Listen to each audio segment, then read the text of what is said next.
Good afternoon students, Krishna IAS academy के YouTube channel पे आप सभी का स्वागत है। हम लोग महाजनपद सीरीज को देख रहे थे, उसके हम लोग पीवाईक्यूज कर रहे थे और उसी क्रम को आज आगे बढ़ाएंगे और महाजनपद के आइए पीवाईक्यूज का दूसरा भाग है, आइए इसको आज खत्म करेंगे। सवाल है जहां पे हम लोग खत्म हुए तो उसके आगे ये सवाल है बिल्कुल। निम्न कथनों पर ध्यान दीजिए, कंसीडर द फॉलोइंग स्टेटमेंट्स। और ये स्टेटमेंट क्या कह रहा है? पुष्कलावती नामक नगर गांधार महाजनपद में स्थित था। चंपा नगर का वास्तुकार महागोविंद था। कानिकुब्ज नामक नगर पांचाल महाजनपद में स्थित था। सही उत्तर का चयन कीजिए। तो पुष्कलावती नामक नगर गांधार महाजनपद में स्थित है, यह बिल्कुल सही जवाब था, इसमें कोई फॉरवर्ड नहीं है। चंपानगर का वास्तुकार महागोविंद है, ये भी ठीक है। और कानकुब्ज नामक नगर पांचाल महाजनपद में स्थित है, ये भी ठीक है। मतलब तीनों स्टेटमेंट सही है, यानी 1 2 3 all are the correct answer. ठीक है ना? चलिए अगला देखिए। नेक्स्ट क्वेश्चन आपके सामने है, महाजनपदों का पूर्व से पश्चिम की ओर सही क्रम क्या है? What is the correct order of mahajanapada from east to west? देखिए, अगर आप महाजनपद की बात करेंगे तो ईस्ट से वेस्ट की ओर सबसे जाएंगे तो पूरब में यानी ईस्ट में जो महाजनपद है वो है अंग। ईस्ट में यानी पूरब में महाजनपद कौन है? सबसे पूर्व में अंग है। और पश्चिम में कौन सा है? अवंती है। आपने पढ़ा है, आपको पढ़ाया गया है। ठीक है, तो अगर आप सबसे पूर्व और सबसे पश्चिम का जान लें, यानी मोस्ट ईस्टर्न मोस्ट वेस्टर्न महाजनपद को जान लेंगे तो ऑटोमेटिक ऑर्डर बन जाएगा। देखिए, सबसे पूर्व में कौन है? अंग है। और सबसे आखिरी में अवंती है। बाकी और किसी में देखिए नहीं मिल रहा है, इसका मतलब D is the right answer. ठीक है, बिल्कुल सिंपल था ये, बस अगर आपको ध्यान हो कि सबसे पूर्व में कौन है, सबसे पश्चिम में कौन है। ठीक है, चलिए अगला सवाल हम लोग देखते हैं। देखिए, पूछा जा रहा है किस महाजनपद की राजधानी 5 पहाड़ियों से घिरी थी? वो कौन सा ऐसा महाजनपद है उस कैपिटल फेल फ्रॉम 5 हिल्स? गिरी नहीं थी, घिरी थी। यहां पर ये थोड़ा सा इसे करेक्ट करिएगा, घिरी थी, सराउंडेड। ठीक है, फेल नॉट, सीज्ड, सराउंडेड और सीज। ठीक है, घिरी थी। कौशल, अवध, मगध या वत्स? तो मगध की राजधानी है गिरिब्रज, जिसे आप राजगृह भी कहते हैं। और राजगृह चारों तरफ से पहाड़ियों से घिरा था। तो सही आंसर क्या होगा? मगध की वो राजधानी थी। मगध की दूसरी राजधानी जो पाटलिपुत्र है वो भी एकदम अभेद्य किला है, चारों तरफ से नदियों से घिरा है। गंगा नदी, सोन नदी और गंडक नदियों से घिरा है। दुश्मनों के लिए आसान नहीं है पाटलिपुत्र को भेजना, जैसे गिरिब्रज को भेजना आसान नहीं है। ठीक है, मगध के उत्कर्ष में एक ये प्रमुख कारण भी बना है कि उसकी राजधानियां जो हैं वो एक किले के रूप में है, जिसको एक प्राकृतिक किला बनाया गया है और प्रकृति ने ही इसको बनाया है। ठीक, अगला सवाल देखिए। शाक्य और कोली गणराज के बीच कौन सी नदी बहती है? Which river float between Shakya and Koli republics? ये रोहिणी रिवर है। रोहिणी नदी जो है वो शाक्य और कोली गणराज के बीच बहती है। ठीक है, आगे देखिए। अगला सवाल क्या है? अगले सवाल में बोल रहा है कि वैशाली, निम्न कथनों पर विचार कीजिए। Consider the following statement. Vaishali को मगधपुरम कहा गया है। Vaishali is called the Magadhpuram. Digcharan Prasenjit का मंत्री था। Digcharan was the minister of Prasenjit. Mahishmati शहर अस्मक महाजनपद में स्थित है। The city of Mahishmati was located in the Asmaka mahajanapada. तो देखिए, वैशाली को दीगपुरम कहा गया है, ये बात बिल्कुल सही है। ठीक है, और दिग्चरण जो है वो प्रसेनजित का मंत्री है, ये बात भी सही है। माहिष्मती शहर अस्मक महाजनपद में स्थित है, क्या ये सही है? माहिष्मती जो राजधानी है वो अवंती की राजधानी है। अवंती 2 भाग में बटा है, उत्तरी अवंती और दक्षिणी अवंती। उत्तरी अवंती की राजधानी उज्जैनी है और दक्षिणी अवंती की राजधानी माहिष्मती है। तो ये अवंती में है, ये अस्मक में नहीं है, तो ये गलत हो गया, यानी 1 and 2 is the right answer only. ठीक है, ये आगे देखिए। अगला सवाल हम लोग देखते हैं। देखिए, कह रहा है अजात शत्रु ने किस मंत्री को वज्जी संघ में भेद उत्पन्न करने हेतु भेजा था? Ajatashatru sent one of his minister to create division in the Vajji confederacy. देखिए, वज्जी महासंघ 8 कुलों का संघ है, 8 क्लैंस का वो पूरा यूनियन है। और इतने मजबूत यूनियन को अजात शत्रु हरा नहीं सकता है जब तक उनमें आपस में उनको लड़वाए ना। ठीक है, तो अजात शत्रु जो है बिंबिसार की मृत्यु के पश्चात ये वज्जी महासंघ, क्योंकि लिच्छवी के राजा चेटक से इसकी शत्रुता हो जाती है और लिच्छवी का राजा चेटक वज्जी महासंघ में ही आता है, लिच्छवी भी। तो वज्जी महासंघ के अंदर जो है फूट डालने के लिए अजातशत्रु ने अपने एक बहुत कुटिल मंत्री को, बहुत चालाक मंत्री को भेजा था, जिसका नाम था वत्सकार। वत्सकारा जाता है और 8 के 8 वज्ज महासंघ के जनपदों को आपस में लड़ा देता है। जब उनकी शक्ति कमजोर हो जाती है तब जाके अजातशत्रु पे हमला करता है, उनका समूल जो है वो नाश कर देता है। ठीक है, अगला सवाल देखते हैं। कहा गया मगध साम्राज्य के बारे में कौन सा कथन सही है? Which statement was the true for the Magad Empire? देखिए, पुराणों और महाकाव्य में मगध का संस्थापक बृहद्रथ को बताया गया है, यानी Puranas and epics mention Brihadratha was the founder of the Magadha. Mahapadmananda ने मगध का सर्वाधिक विस्तार किया और सर्व छत्रांतक, ये यहां पर छत्रांतक है, सर्व छत्रांतक की उपाधि धारण की और एक राट की उपाधि भी धारण की। Girivraj, Rajgriha, Pataliputra and Vaishali were the capitals of Magadha. Girivraj, Rajgriha, Pataliputra और वैशाली मगध की राजधानी है। इनमें से कोई नहीं। कौन सा स्टेटमेंट गलत है ये पूछ रहा है। तो पुराणों और महाकाव्यों में मगध का संस्थापक बृहद्रथ को बताया गया है। हमने पढ़ा है, आपने पढ़ा है कि मगध वंश पे सबसे पहले हर्यक वंश का स्थापना होती है और हर्यक वंश का संस्थापक बिंबिसार है। लेकिन ये बात सही है कि पुराण और महाभारत ये बताते हैं कि बृहद्रथ जो है वो मगध वंश का, मतलब सबसे पहले बृहद्रथ वंश जो है मगध पे आया था और इसका संस्थापक था बृहद्रथ। ठीक है, महापद्मनंद ने सर्वाधिक विस्तार किया, सर्व छत्रांतक और किराट की उपाधि धारण की। बात सही। सर्व छत्रांतक का मतलब है सभी क्षत्रियों का अंत करने वाला। ठीक है ना। एक राट का मतलब है एक राजा, अकेला राजा। गिरिव्रज, राजगृह, पाटलिपुत्र, वैशाली मगध की राजधानी थी। बिल्कुल सही है। गिरिव्रज और राजगृह, पाटलिपुत्र तो है ही है, वैशाली भी मगध की राजधानी थी। कालाशोक ने वैशाली को मगध की राजधानी बनाया था। ठीक है, तो ये बिल्कुल सही है। तो कौन सा कहा गया असत्य, कौन सा? इनमें से कोई असत्य नहीं है, सारे सही हैं। जब सारे सही हैं तो जाहिर सी बात है इनमें से कोई नहीं। None of this is the right answer. ठीक है, अगला सवाल देखिए। काशी और लिच्छवी का विलय मगध में किसने किया था? बिंबिसार, अजातशत्रु, उदयन और शिशुनाग। काशी और लिच्छवी, अभी मैंने आपको बताया लिच्छवी राजा चेटक और अजातशत्रु की शत्रुता के बारे में। इसका मतलब अजातशत्रु, अजातशत्रु ने अपने पिता बिंबिसार की मृत्यु के पश्चात काशी पर भी अधिकार किया और लिच्छवी पर भी अधिकार किया। ठीक है, और उसको मगध साम्राज्य में मिला लिया अजातशत्रु। अगला सवाल देखिए, कह रहा है शिशुनाग ने किस राज्य का विलय मगध में नहीं किया? Which kingdom did not Shishunaga not merge into the Magadh? Shishunaga ने किसका नहीं किया? अवंती, वत्स, कोशला, काशी। देखिए काशी तो अजातशत्रु ने जीता, तो ये तो हो नहीं सकता, अभी आपने पढ़ा। ठीक है ना। और देखिए अवंती, वत्स और कौशल, इन तीनों को शिशुनाग ने जीता सिवाय काशी के। काशी छोड़ दीजिए, अगर आप देखिए तो बाकी तीनों को शिशुनाग ने मगध में मिलाया था। तो इसका मतलब आंसर क्या होगा? Kashi is the right answer. Kashi वो महाजनपद है जिसको शिशुनाग ने मगध में नहीं मिलाया था, उसको किसने मिलाया था? अजातशत्रु ने मिलाया था। अगला देखिए, निम्न राजाओं पर विचार कीजिए। Consider the following kings, Ajatashatru, Bindusara and Prasenajit. इनमें से बुद्ध के समकालीन कौन थे? तो देखिए बिंदुसार तो बहुत बाद में आता है, ये तो मौर्य वंश का राजा है। अजातशत्रु और प्रसेनजित 1 and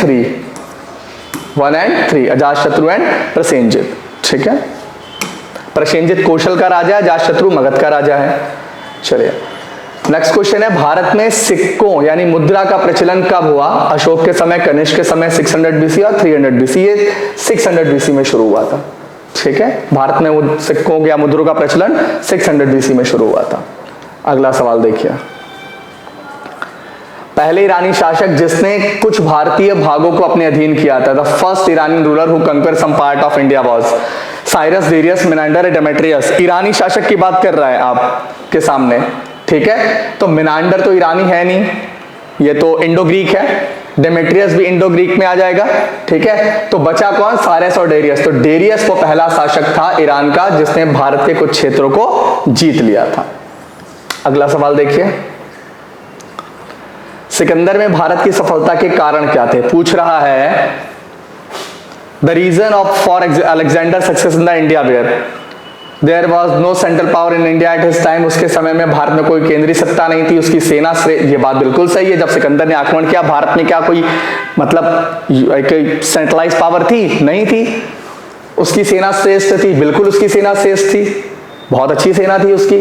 उसे देशद्रोही भारतीय शासकों का सहयोग मिला, ये बात भी बिल्कुल सही है। हमारे यहाँ के लोग ही हमारे अपनों को ही डस लेते हैं नाक बन के, ठीक है, तो ये बात बिल्कुल सही है। वह एक अच्छा प्रशंसक था, वह एक अच्छा शासक था, प्रशंसक नहीं है, ये थोड़ा सा यहाँ पे गलत है, इसको आप लोग सही करिएगा। वह एक अच्छा शासक था, ये प्रशंसक नहीं है, शासक है,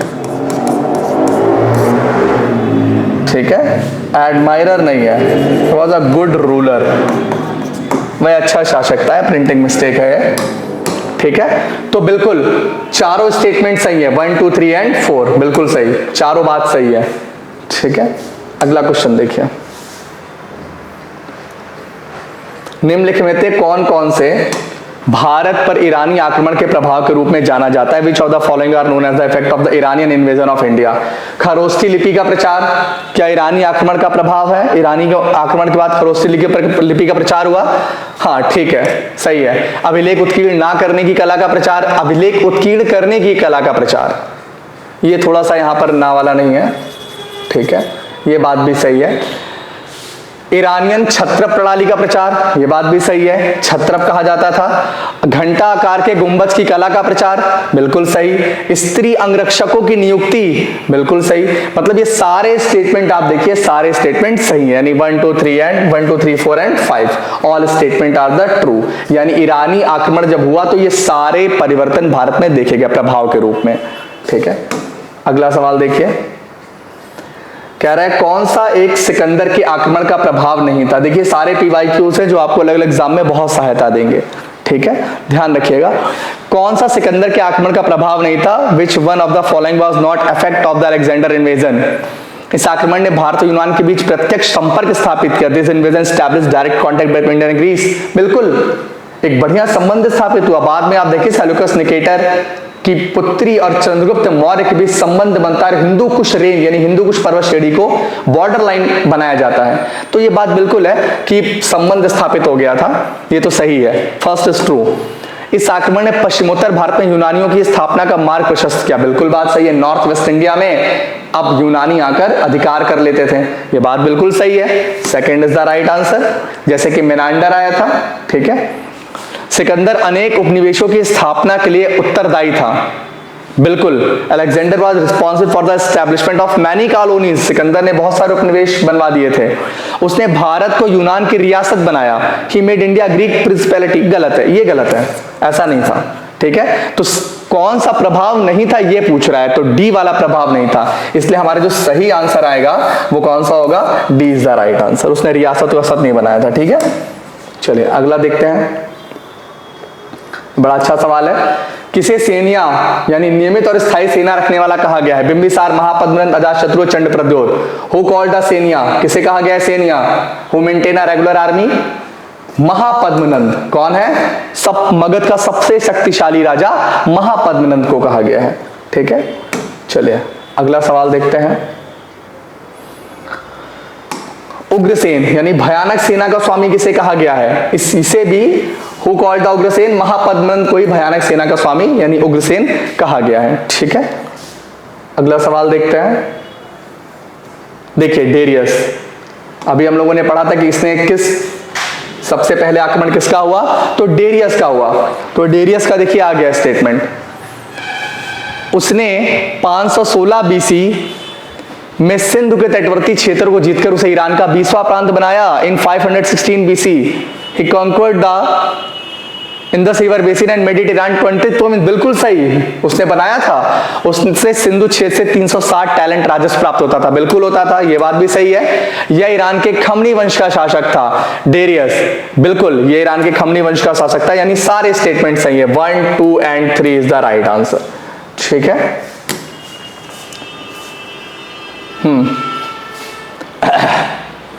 अगला सवाल देखिए।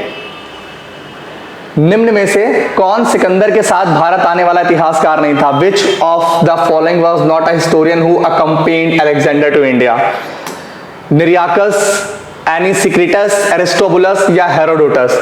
निरियाकस तो था बिल्कुल, जो सिकंदर के साथ भारत आया था, ठीक है। हेरोडोटस भी आया था, एनासिक्रिटस भी आया था, एरिस्टोबुलस है, एरिस्टोबुलस जो है ये सिकंदर के साथ भारत नहीं आया था, ठीक है, ध्यान रखिएगा। अगला देखिए 47, ठीक है। गृहपति कौन थे? Who were the grihapati? पूछा जा रहा है गृहपति कौन थे, हु वेयर द गृहपति? धनी किसान, धनी व्यापारी, धनी मंत्री या राजा? तो गृहपति जो है रिच फार्मर्स को कहा जाता था, धनी किसानों को कहा जाता था। धनी किसान जो है वो क्या थे? गृहपति कहलाते थे, ठीक है। ये सीरीज चल रही है। अगला सवाल देखिए,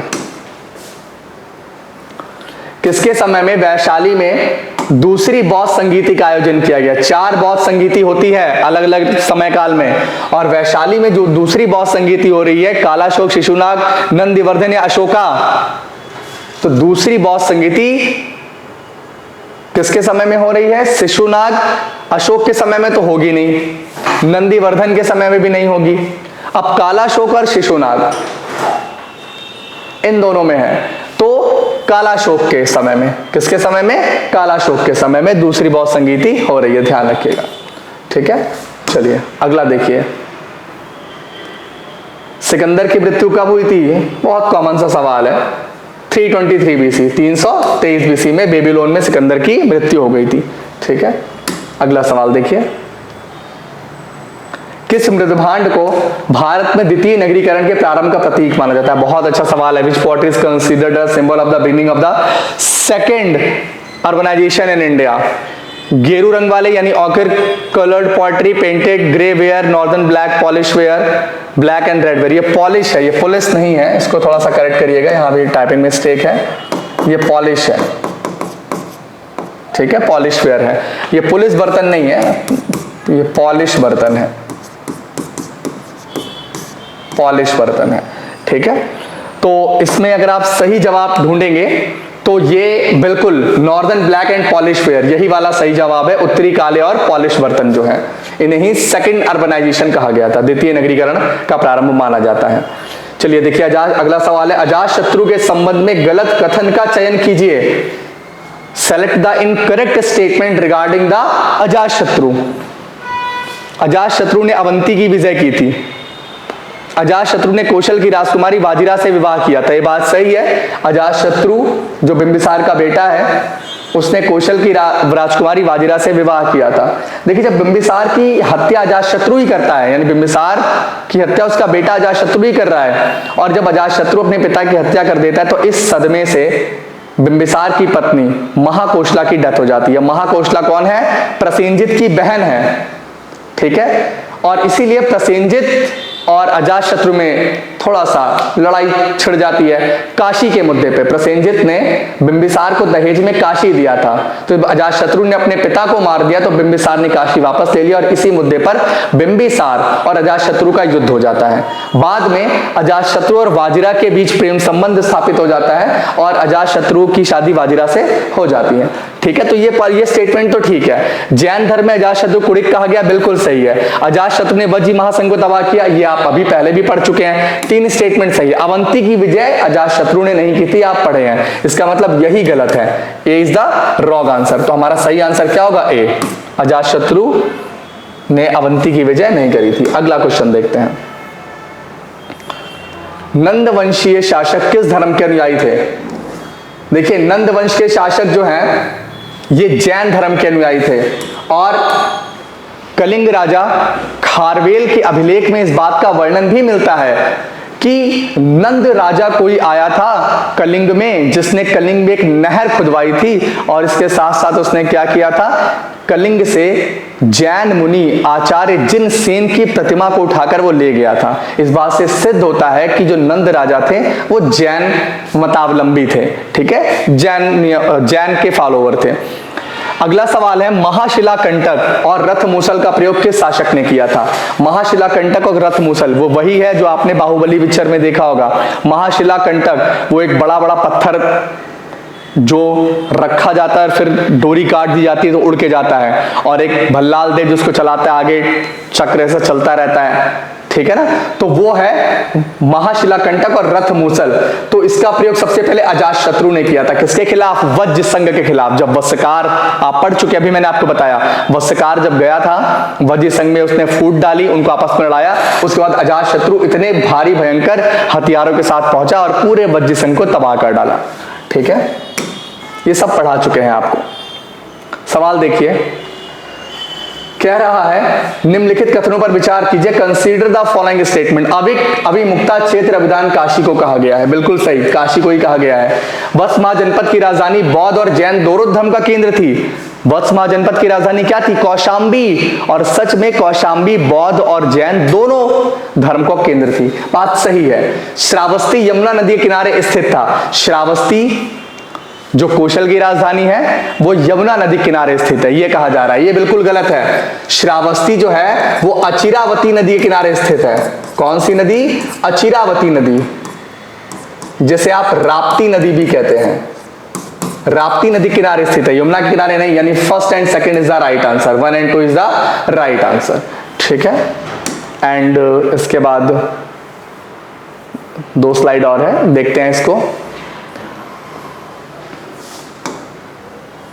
देखिए, कथनों पर विचार करिए। Consider the following statement. Gandhara और कंबोज महाजनपद भारत से बाहर स्थित है। गांधार और कंबोज भारत से बाहर है, बिल्कुल, गांधार और कंबोज दोनों भारत से बाहर है, अफगानिस्तान के क्षेत्र में। ठीक है, अवंती के राजा प्रद्योत को पुक्कुसाती ने पराजित किया था। अवंती का राजा चंड प्रद्योत, इसके बारे में हम लोग डिस्कस कर चुके हैं। पुक्कुसाती, पुक्कुसाती कहां का राजा है? पुक्कुसाती गांधार का राजा है। कहां का राजा है? गांधार महाजनपद का राजा है। और ये बात सही है कि अवंती के राजा प्रद्योत को पुक्कुसाती, जो कि गांधार महाजनपद का राजा था, उसने हरा दिया था। दोनों स्टेटमेंट ट्रू है, 1 and 2। अगला देखिए, कुसुमपुर को किस नाम से जाना जाता था? By what name Kusumpur known? Kusumpur क्या है? चंपा, पाटलिपुत्र, तक्षशिला और कौशाम्बी। कुसुमपुर के नाम से किसको जाना जाता था? पाटलिपुत्र को जाना जाता था, ध्यान रखिएगा। ठीक है, हर्यक वंश किस वंश की एक शाखा थी? किया नहीं है, ये किस वंश की शाखा है? इसको सही करिएगा। हर्यक वंश किस वंश की एक शाखा है? ठीक है, of the which dynasty? Of the which dynasty? Nagvansh, Paurava वंश, कोली वंश या चंद्रवंश? तो हर्यक वंश के राजा पौरव वंश से संबंधित थे, यानी पौरव डायनेस्टी से बिलोंग करते थे। ठीक है, तो ये महाजनपदों से संबंधित उन सवालों की श्रृंखला थी जो आपके एग्जाम के लिए बहुत इंपॉर्टेंट है। सारे PYQs थे जो अलग अलग एग्जामों में आ चुके हैं, आप सभी इनको फॉलो करिएगा। आज की क्लास में बस इतना ही, धन्यवाद।